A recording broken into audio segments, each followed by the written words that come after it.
It's live radio, and so we're going to see what happens from there and go from there. So I love it. As I started to say, everybody told me I shouldn't go out of the house today, and we're still going to do it. However, this may be the last time. Okay? Denyse, are you there? I'm here. Can you hear me? Oh, I can hear you. Can you hear me? Yes. Okay. I don't know if you've been listening, but we've had a devil of a time. Well, sorry that we're so late getting to you. Well, then you heard me talk about the proverbial quilt. Didn't hear that part. All right. Making sure not to have my radio on when I was going to be on. Oh, okay. Well, thank you very much for even knowing that and what the situation is. But I don't know if you remember, I think one of the first or second or third shows that we did as State of the Arts at WPKN, you were one of our guests. And that's been at least on, but 6 years ago. It was so early in your... I think it had something to do with the Bridgeport Art Trail. Probably. Yeah, I think that was what the situation is.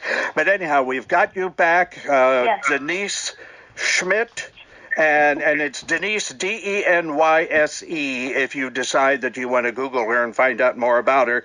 And I recommend that you do, because you're going to see some fabulous quilts that she has made, and you're going to get an opportunity to participate in this. And let me just ask you, my opinion is that quilting is like a folk art. Do you agree or disagree with that?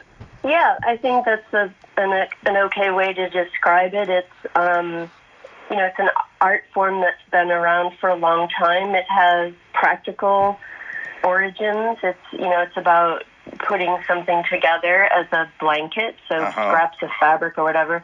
But it's evolved over centuries, and it is very much of the people.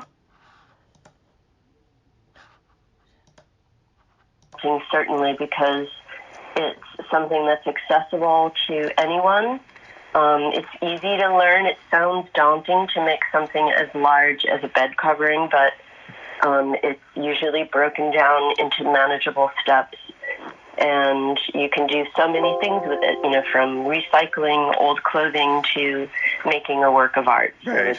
It's really cool. Well, some people may remember, and this is kind of old right now, during the AIDS epidemic, there was an AIDS quilt, and there were a number of them, and they would, cover huge areas, and people would bring something or make a patch that had something special of a person who died of AIDS, and that thing became a part of the actual patch, and these went around the world, I believe, and around the nation. And this is sort of what you're doing, but on a much smaller scale, and it gives everybody an opportunity to actually get involved with it. Yeah, so a quilt-along is a relatively common practice in the quilting and sewing world. And I have a pattern called the Proverbial Quilt, which I first made in 2009, but the first time I made what I called the Proverbial Quilt was way back in 1997, and it really played off of historical, what they called talking quilts. So usually those quoted from scripture, but women certainly sometimes dabbled in political messages or charitable causes, and in fact, before women had the vote, they could make their point of view known. I like that part of it. I know that's in some of your material. Yes. I mean, that's really wonderful.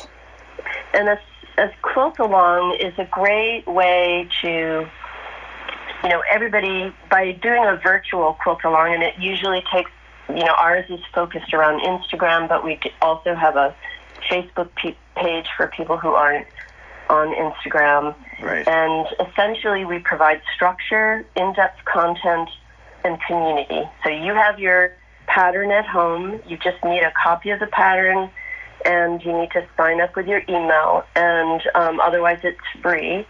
And what happens is we provide a structure by sending out an email every week with this content, like we have downloads for how to plan out what you want to say with your quilt, and in-depth content in the sense that beyond the written instructions, we talk about how to choose your fabrics. You know, if you want your message to be really bold and crisp, you know, you're going to choose contrasting fabrics versus, you know, a more subtle message where the colors are very close in hue or something like that. Right. And then the community, we already to date have over 470 people signed up. Oh my from God. around the world. I know. From around the world?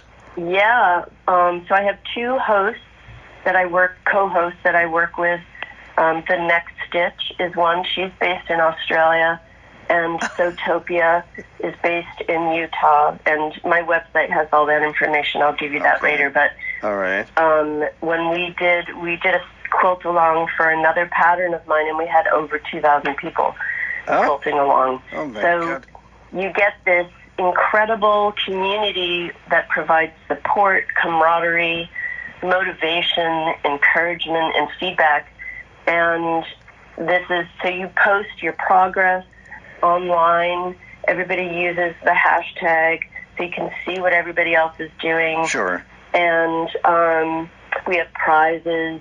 We get, you know, lots of sewing companies, fabric people, and tool makers that provide prizes for us.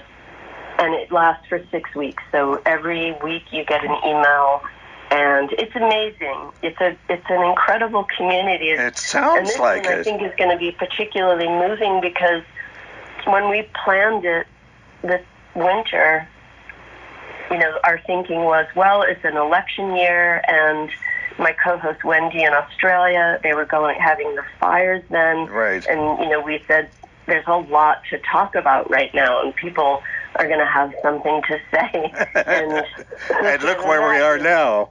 I know. And, you know, people are having to be at home. Sure. So they can download this pattern and have it at home, work from your stash, or maybe you have, you know, fabrics laying around, or you can order fabrics online too. Mm-hmm. And then we are there to sort of encourage you through this whole process. So I think it's going to be amazing to see what people decide to say with this pattern during this time. Okay. And yeah. Let me ask you, the original idea that I think of when it's quilting is a number of ladies sitting around in a circle and each one working on a particular part of the quilt. Are we so far beyond that now that it's all single people doing it individually, as you're going to be doing? You know, I think there's definitely groups. Maybe like 8 or I don't know, maybe 10 years ago now. The Modern Quilt Guild grew, which was, you know, people who had been connecting online wanted to go beyond just the virtual, and they have, I don't know, 10,000 members around the world now, and they get together, they have these big conferences. So there's definitely projects that people do together, and there's definitely a sense of getting together and sharing both the process and the work, right? And making projects together as well. Mm-hmm. But in this case, you know, everybody's going to be working on their own project. Sure. But the body of work that we're going to make is a unified whole, and I think it will be able to serve as a record of, you know, what's going on right now. Mm-hmm. It's so strange. Right. What we're experiencing. Sure. Do men quilt? Absolutely, yes. I have I had a class coming up in April, which we're postponing. I'm shooting for August with fingers crossed. But we had 4 guys in that class. So. Oh my God.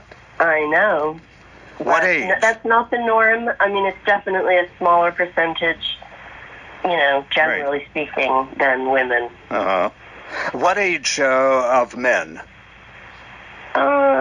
That coming to the class, yes. I'd say middle-aged, you know, like 40s to 50s. But there are a bunch of younger men who are quilting, and there's always, you know, the people that I see out there on social media and stuff. It's a range of. Some of them are collectors of quilts, and some are makers. Some are, you know, making quilts as artists. So they're using the physicality and idea of quilts as a tool and a medium, but they're they're in the art world as opposed to in the craft world. Sure. But so in all realms, you'll find men both in the craft, in the art, and in the industry as well. Now, if anybody of our listeners listening today would like to be a part of this, what would they do? The easiest thing is to go to my website, which is dsquilts, dsquilts.com, and then go to the What's New page, and that has everything. It has a link to sign up. It has a link to buy the pattern if you don't have it, and it has a link to Wendy's blog post that has the whole schedule and all the details. Okay, so it's dsquilts.com. And quilts is plural, right? Yep. Okay. .com. Dog. Yep. Then go to What's New. Yep. Okay.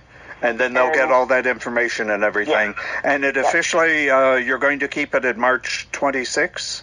The launch date is March 28th. Oh, 28th. So that's when the first weekly email will go out. Right. Plenty of time to sign up, and you'll get some of the upfront things to help you plan your quilt and choose your fabrics and all that in the interim. So now's the time to sign up and think about what you want to say right now.